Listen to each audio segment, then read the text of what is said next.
Well, good morning, everyone. In just a few weeks' time, we'll gather here in Washington for NATO's 75th summit, celebrating 75 years of strength, of unity, of growth, of innovation in our alliance, but also, critically, looking forward to make sure that NATO is fit for purpose for the challenges of today and the challenges tomorrow. Making sure that this alliance continues to do what it's done so effectively for the last 75 years, and that's protect our people.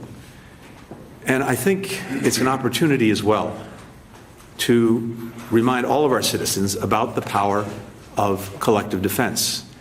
The power of collective defense as the best way to prevent conflict, to deter aggression, to avoid war.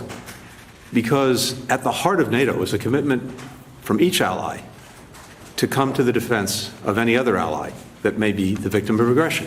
And that means that a would-be aggressor, considering taking action, knows that if they pick a fight with one, they pick a fight with all.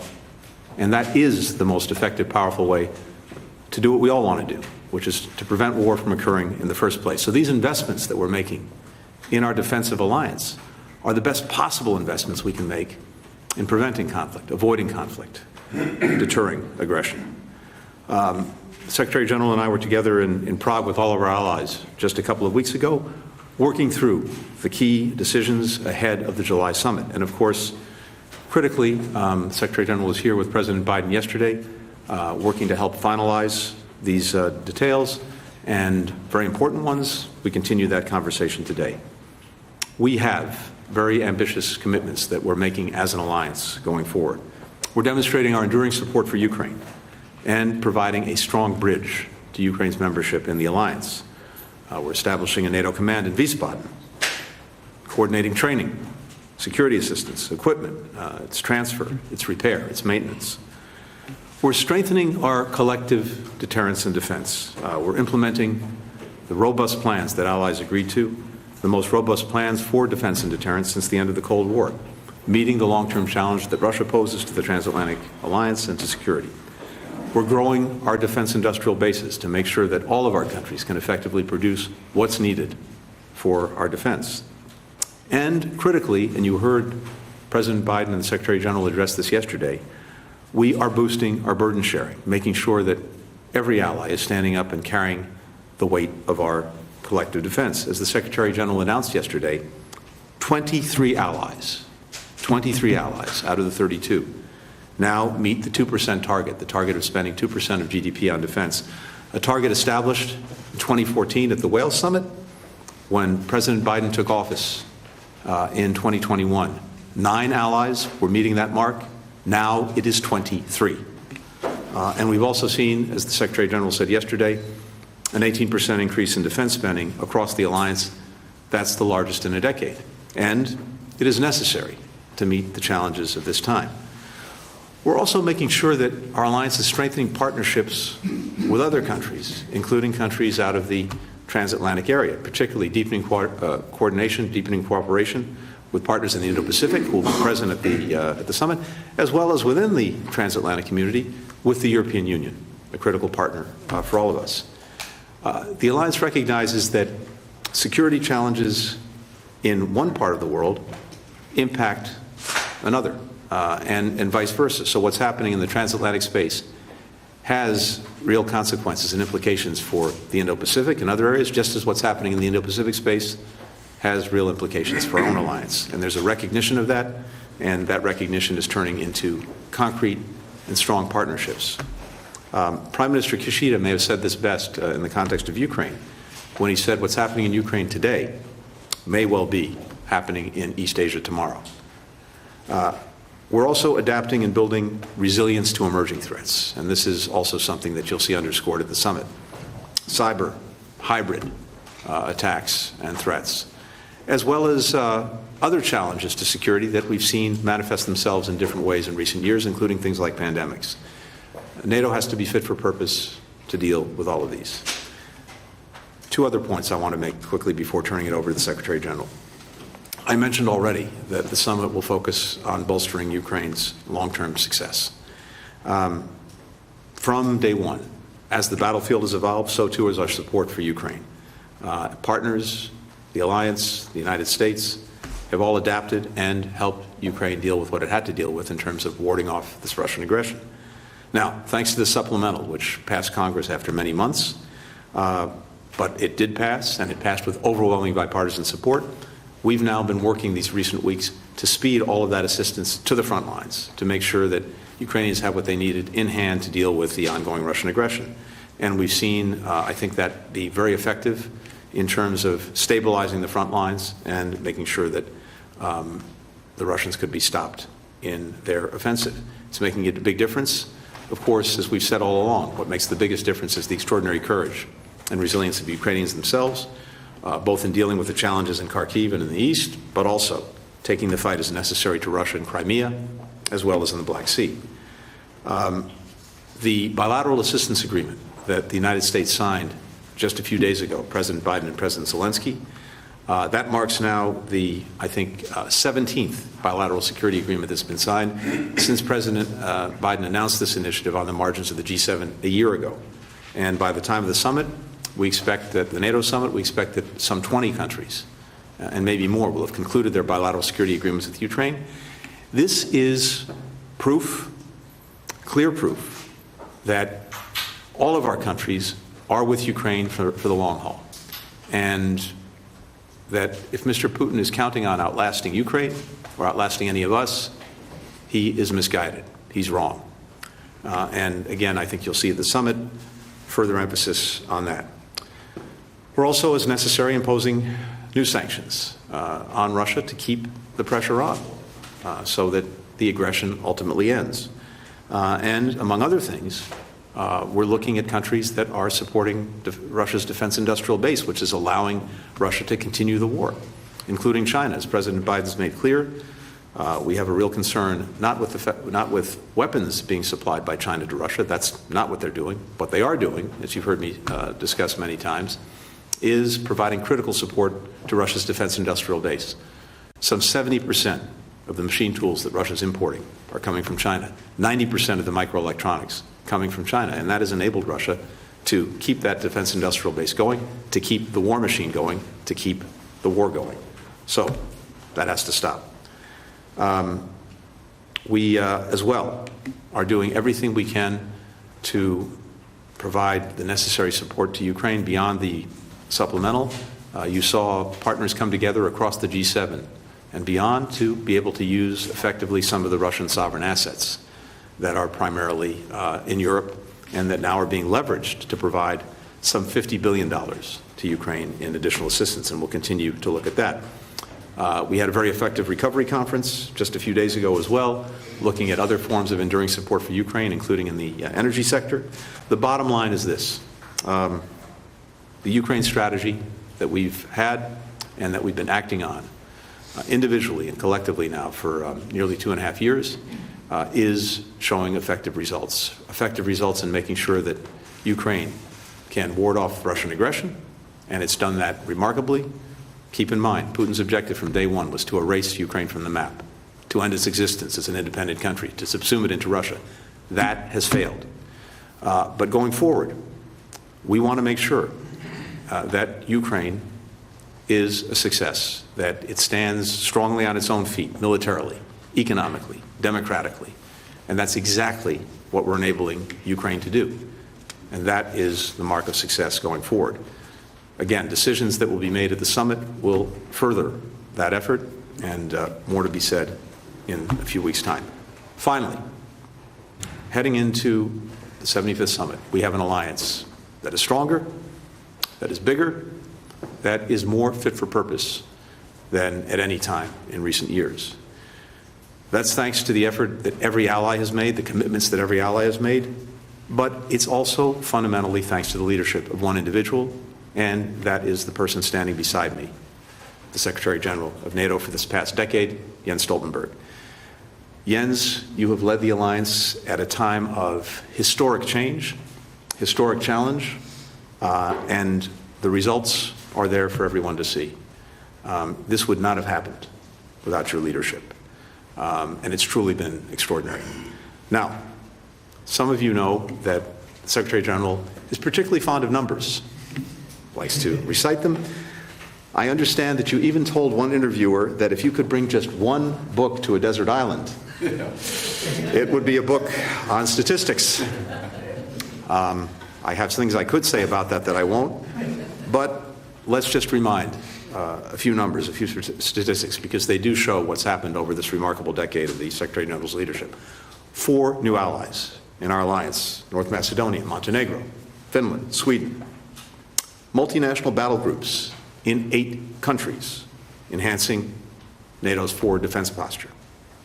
75% of the citizens in allied nations say that NATO is important to their security. These numbers speak powerfully for themselves. At every step, the Secretary General has set the tone. He's built consensus among the 32 countries.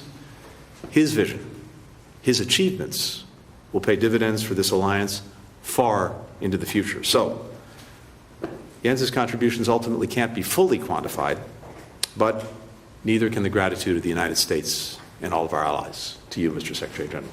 Thank you.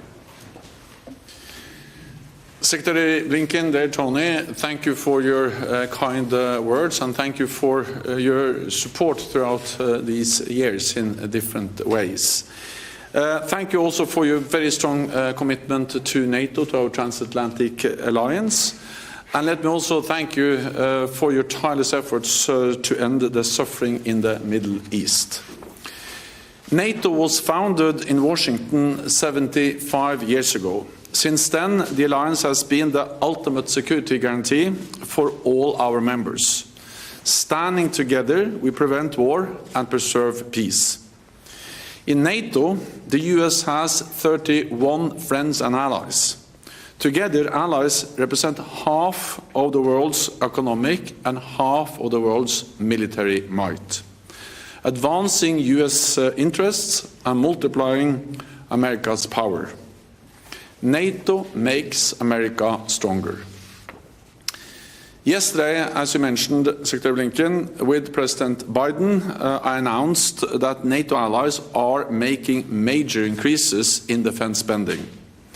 This year, defense spending across Europe and Canada is up 18%, the biggest increase in decades.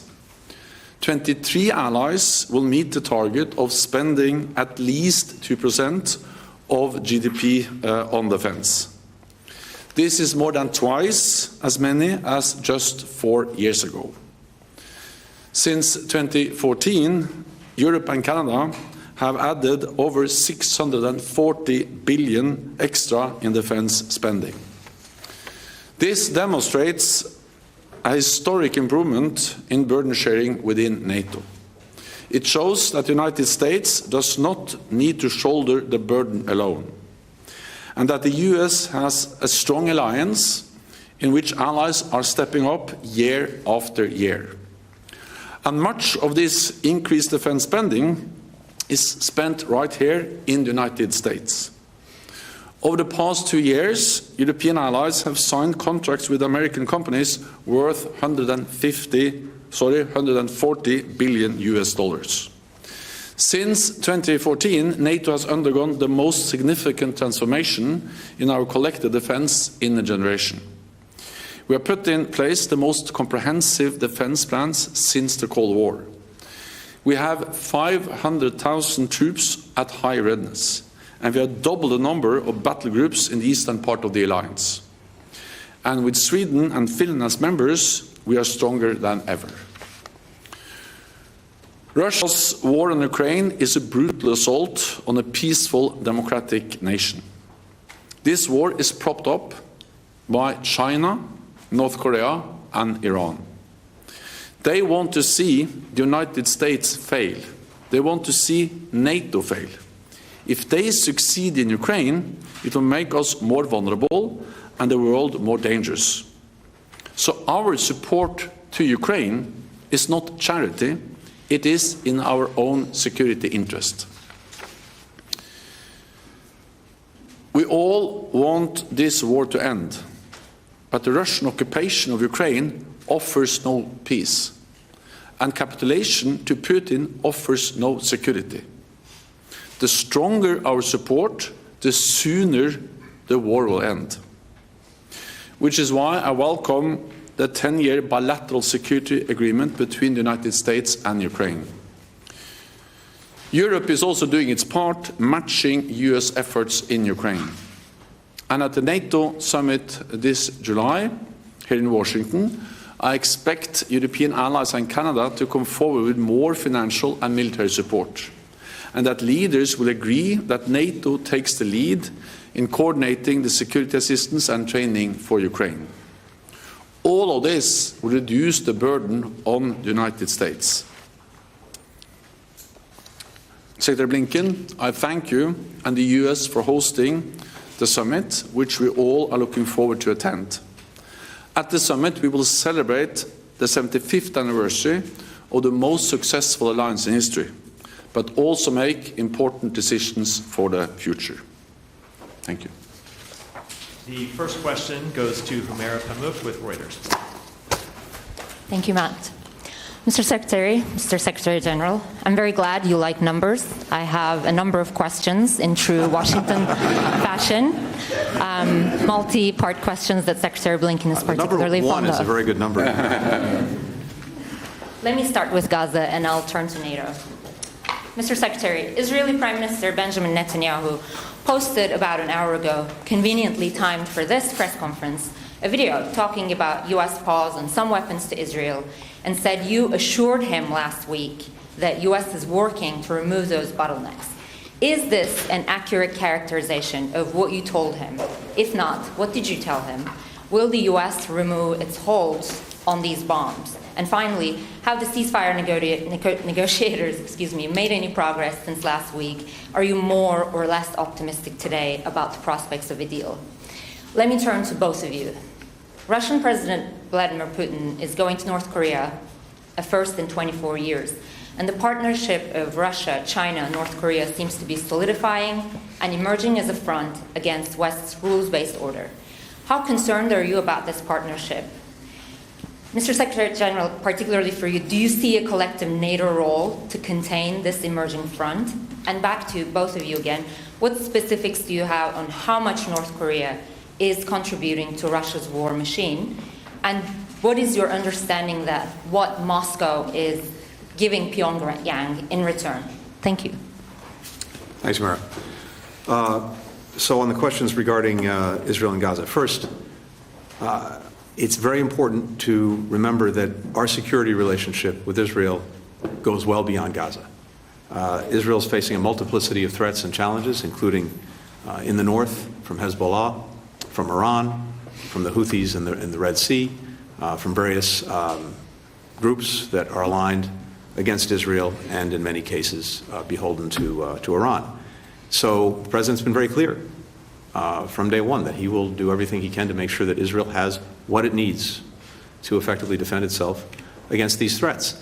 And a big part of that as well is making sure that in providing that assistance to Israel, it has a strong deterrent, which is the best way to avoid more conflict, to avoid more war, to avoid what we're already seeing in Gaza spreading to other areas, to other fronts. That's been one of our objectives from day one. So we're committed to that.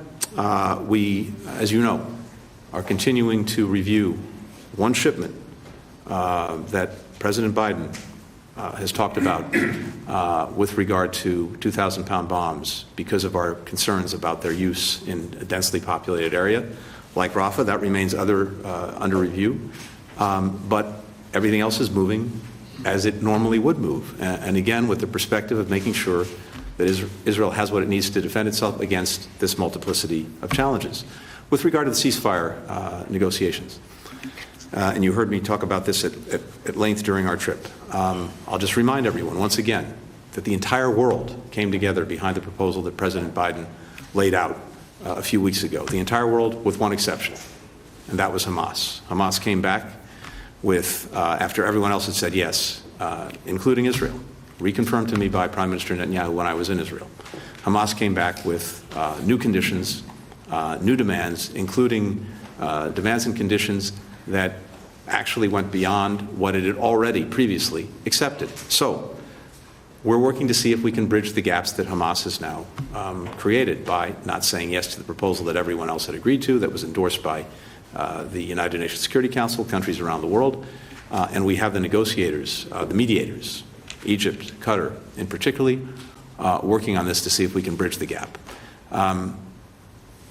As I've said before, and I'll repeat again based on what we've seen in recent days, I believe that the gaps are bridgeable, but that doesn't mean they will be bridged, because ultimately Hamas has to decide.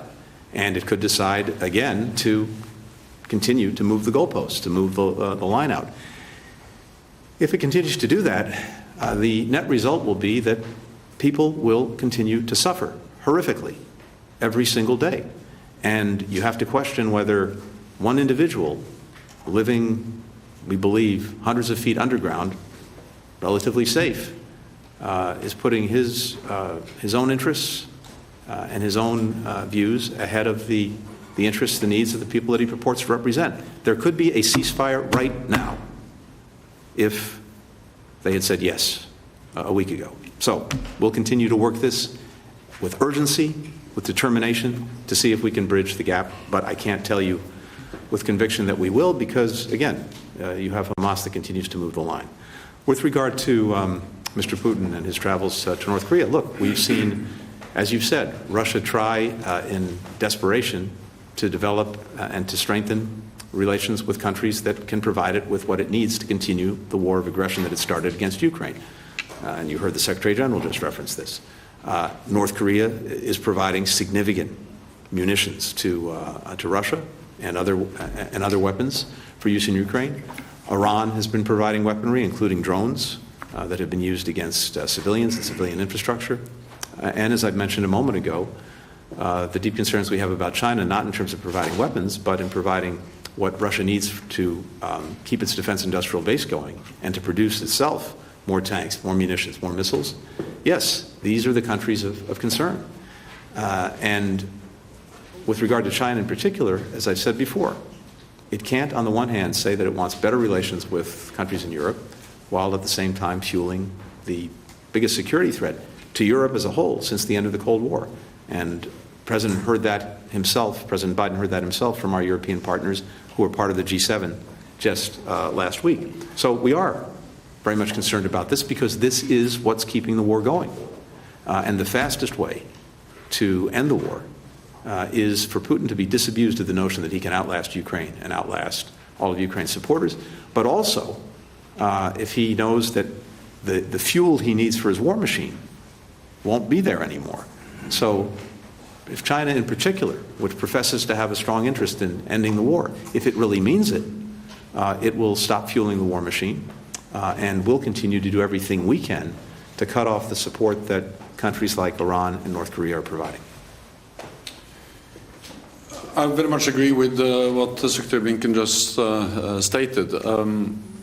Putin's visits to North Korea demonstrates and confirms the very close alignment between Russia and authoritarian states like North Korea, but also China and Iran. And this also demonstrates that our security is not regional, it's global. What happens in Europe matters for Asia, and what happens in Asia matters for us. And this is clearly demonstrated in Ukraine, where Iran, North Korea, China are propping up, fueling Russia's war of aggression against Ukraine. So this idea that we can divide security into regional theaters doesn't work anymore. Everything is intertwined, and therefore we need to address these challenges together. We are of course also concerned about the potential support that Russia provides to North Korea when it comes to supporting their missile and nuclear programs. We see how much military support Russia gets from North Korea, but also from Iran, and how China is propping up their war economy.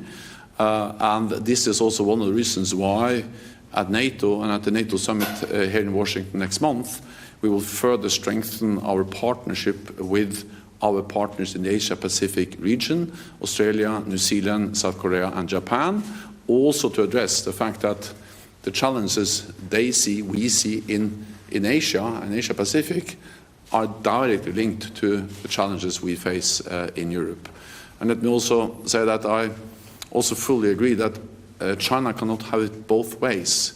They cannot continue to have normal trade relationships with countries in Europe and at the same time fuel the biggest war we have seen in Europe since the Second World War. So at some stage this has to have consequences for China. Hilde Svensson with NATO. Thank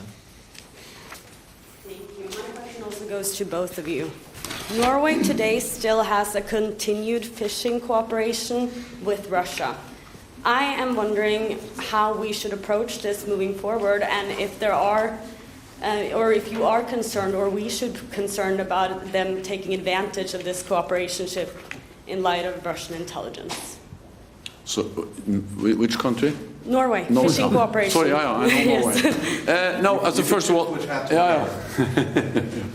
Also, I'm not speaking on behalf of Norway. What I can say is that I expect all allies to fully implement the sanctions we have agreed within the also EU framework, and also individual allies have imposed. Then beyond that, I think I leave it to Norway to comment on how they implement the sanctions. Yeah, and I agree with the Secretary General. Thank you. Tom Bateman with BBC. Thank you very much to both. I can start with Mr. Secretary General. We heard the Secretary of State talk about hybrid attacks against NATO frontline countries, an issue he's talked about before, particularly in Prague, and a view that NATO would respond collectively as is appropriate. What does that response look like? Perhaps you can elaborate on whether there is a response already, or is this something that you think should take place in the future? Do you retaliate or try and create deterrence? I'm just interested in how that happens, and is there evidence that such action can create deterrence?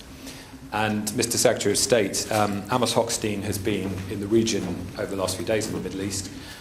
Can you report any progress on de-escalating tensions between Israel and Hezbollah? And on Gaza, an investigation by the Associated Press this week identified 60 Palestinian families in which at least 25 members have been killed, some of them involving 4 generations of the same family, many with more than 50 family members killed, and in one, 173 family members were killed. And I'm interested to understand that for Palestinians who hear what you say about a continuing conflict for just cause, but to them this feels like a war that seeks to destroy Palestinian society, what do you say to those people? How do you reconcile those views and those positions? Thank you. On the Russian hybrid actions against NATO allies in Europe, let me say that what we have seen over the last weeks and months is a surge in hostile actions by Russia against NATO allies, and that includes sabotage, arson attempts, cyber attacks, and also trying to use migration as a tool to coerce NATO allies. And we need to react to this in a calm and measured way, but at the same time to take it very seriously. And that's also why NATO allies have agreed response options that allies can take both individually and collectively. On the NATO level, this is about increasing awareness, sharing intelligence, making allies aware of that this is not individual, not linked instance, but it's actually a pattern of Russian behavior over some time. And I welcome also the US sharing a lot of intelligence on these actions with other NATO allies. Then it is about protecting our critical infrastructure, including undersea and cyber infrastructure, and we're taking several steps to increase the protection of critical infrastructure. And then, of course, many of these actions are met by individual actions in the individual member states.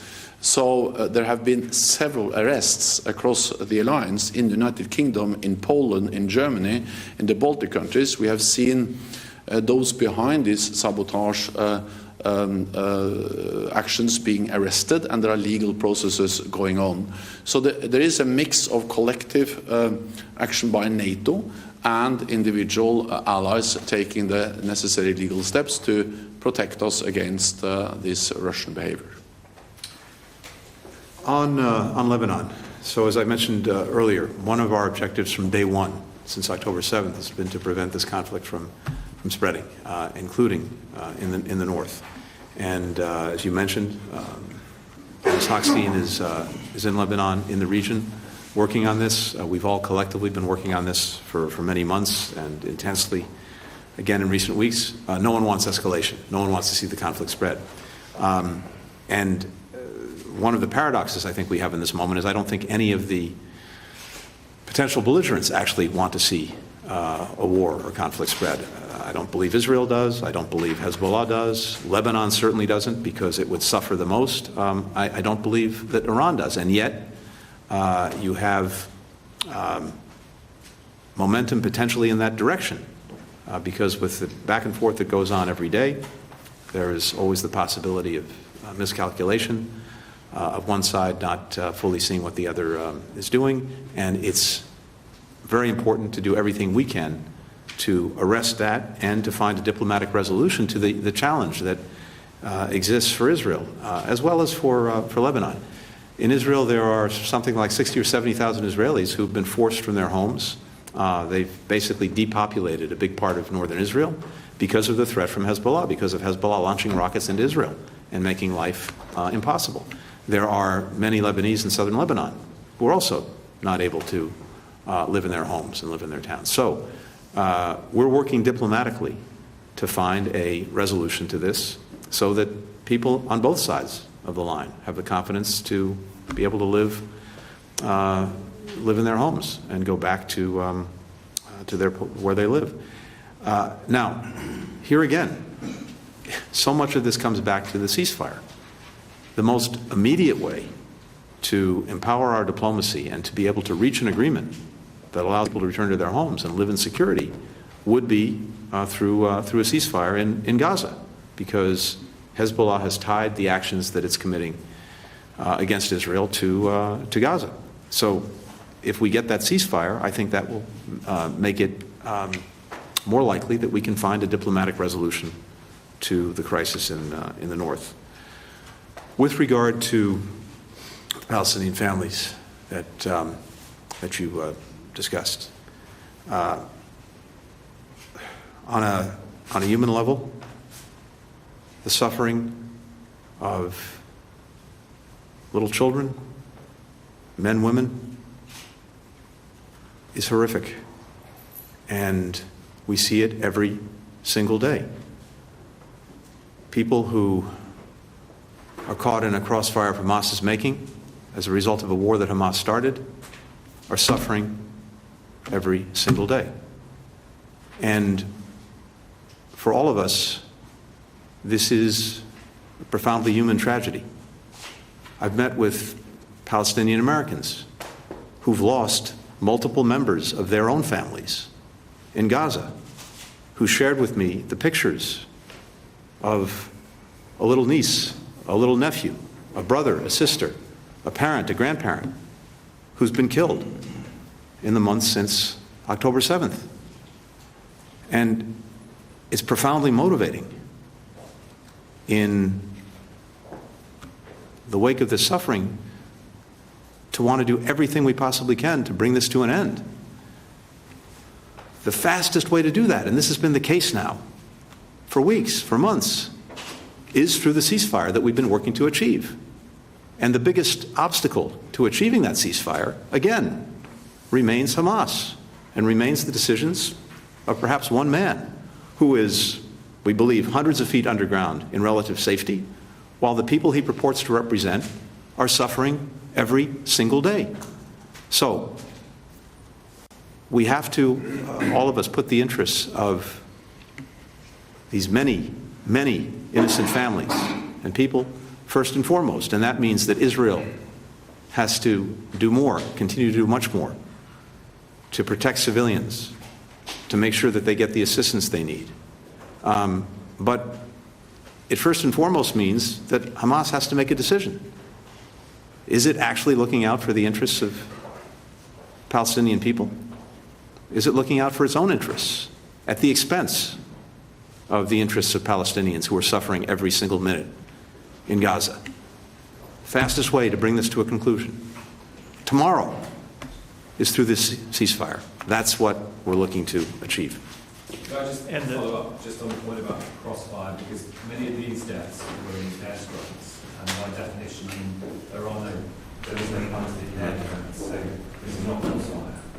And yet I heard that description before, so I just wanted to clarify. Yeah, look, on that, again, we've been on this as well from day one in trying to press Israel to do everything it can to avoid civilian casualties, to put a greater premium on civilian protection. And yes, we see that we see this too. It's without justifying any particular airstrike, and certainly we've ourselves reported as a government, as the State Department, on numerous incidents where civilians have been killed or grievously injured, including through airstrikes. But as we've also said, this terrain is extraordinarily difficult, maybe uniquely difficult, because again, you have Hamas that not only is hiding deep underground in tunnels while the people it purports to represent are not, it's also hiding in apartment buildings, hospitals, schools, using those as places to plot, to plan, to protect itself. But that means also that it's endangering thousands, tens of thousands of children, women, and men. It launched this war on November 7th. It conducts it in a way by retreating to places where it's hiding behind civilians that further endanger civilians. And it has not made the decisions necessary to stop it, which it could do right now. And the final question goes to Anders Figard with NRT. Thank you, Mr. Secretary, how do you do? How can Ukraine trust your words of support when the recent bilateral agreement can be cancelled with a 6 months notice? And how confident are you that you will not need to ask Mr. Stoltenberg to extend his term as Secretary General? And I didn't quite hear your answer to my colleague's question here on Israel. Is Prime Minister Netanyahu's characterization, is it true, what he said about that what you assured him last week? Mr. Secretary General, China can't have it both ways. What kind of consequences should China should be on China? And you want to secure the long-term help to Ukraine. You have been talking about a fund, if I understand it correctly. The alliance has been lukewarm to an aid fund. What's your next step there? And if you soon get to read some more statistical books, what can you say about your possible successor? Thank you. Thank you. With regard to the bilateral security agreements, first, it's important to note that the United States signed our agreement last week. President Biden and President Zelensky signed it together, but we are not alone. Dozens of countries have either concluded or will conclude bilateral security agreements with Ukraine, each of which basically says the same thing, that we're committed individually, as well as through the work that will be formalized at the NATO summit, to supporting Ukraine in building a deterrent force for the future that can ward off aggression and, as necessary, deal with it. And each of these agreements is projected over a decade to, again, send a very strong message that each of us is in this for the long haul. And that is the determination and commitment of the United States. I think the fact that ultimately the supplemental funding bill passed with overwhelming bipartisan support, both houses of Congress, again, is indicative of the depth and strength of that support in the United States. And polling continues to show strong support in the United States for helping Ukraine, making sure that it can stand on its own feet effectively, because that's what this is about. Any international agreement, one kind or another, always has a mechanism in it for one of the parties to, pull out of that agreement. That's a standard operating fare in any of these agreements. But I think everything that we've seen, not just from the United States, but from so many other countries, is an enduring commitment to Ukraine and making sure that it can stand strongly on its own feet. And I do not expect that to change. With regard to the Secretary General, look, I think many of us wish on one level that this was a lifetime appointment because of, but I don't think the Secretary General feels that way. And I'm confident, very confident, that the alliance will come strongly together behind a new Secretary General, and that when the current Secretary General Stoltenberg's term ends this fall, there will be a very strong Secretary General in place to pick up the baton and carry the extraordinary work that this Secretary General has done forward into the future for the alliance. And finally, with regard to the last question on Israel, I stand by exactly what I said a few minutes ago. Thank you. Is Mr. Netanyahu telling the truth or not, Mr. Secretary? Again, I've been as clear as I can possibly be. You assured him that these violence will... I'm not going to talk about what we said in diplomatic conversations. I can just say again that we have a commitment to make sure that Israel has what it needs to defend itself against a whole variety of threats. Gaza is part of it, but it far surpasses Gaza in terms of the threats they face. The President's committed to that. We continue to move these different cases through our system on regular order. We have one case that the President's talked about publicly, about the 2,000-pound bombs and concerns that we have about them being used in densely populated areas. That remains. We continue to work through that, but there's been no change in our posture, which our posture is, again, to make sure that Israel has what it needs to defend itself across these many threats. Many of the systems that are moving through our system are ones that have been on order for, in some cases, years. It takes a long time to move these things. And a number of the things that are going to Israel won't get there for years. That is the nature of the way this works. But it's regular order, with the exception of that one system that we've talked about many times in public. Thank you. First, briefly on the question about China. Well, it's too early to say exactly what kind of consequences, but I think just in itself that more and more allies recognizes that it cannot continue the way it is like it is today, where China really tries to have a normal relationship with European NATO allies, and at the same time are enabling Russia to be conduct a war of aggression against a European country, the biggest security challenge we have faced in Europe since the end of the Second World War. And of course, this is then about how, unless China changes its behavior, what kind of consequences should then this have for instance, our trade relations? Too early to say, but it has to be an issue that we need to address, because to continue as we do today is not viable. Then on support for Ukraine, so we are discussing and we are addressing many deliverables on Ukraine before the upcoming NATO summit. We have already agreed a plan for NATO training and security assistance for Ukraine. We have seen new announcements, and I expect also more announcement of more military support to Ukraine. I'm certain that we will also have language expressing that Ukraine will become a member of the alliance.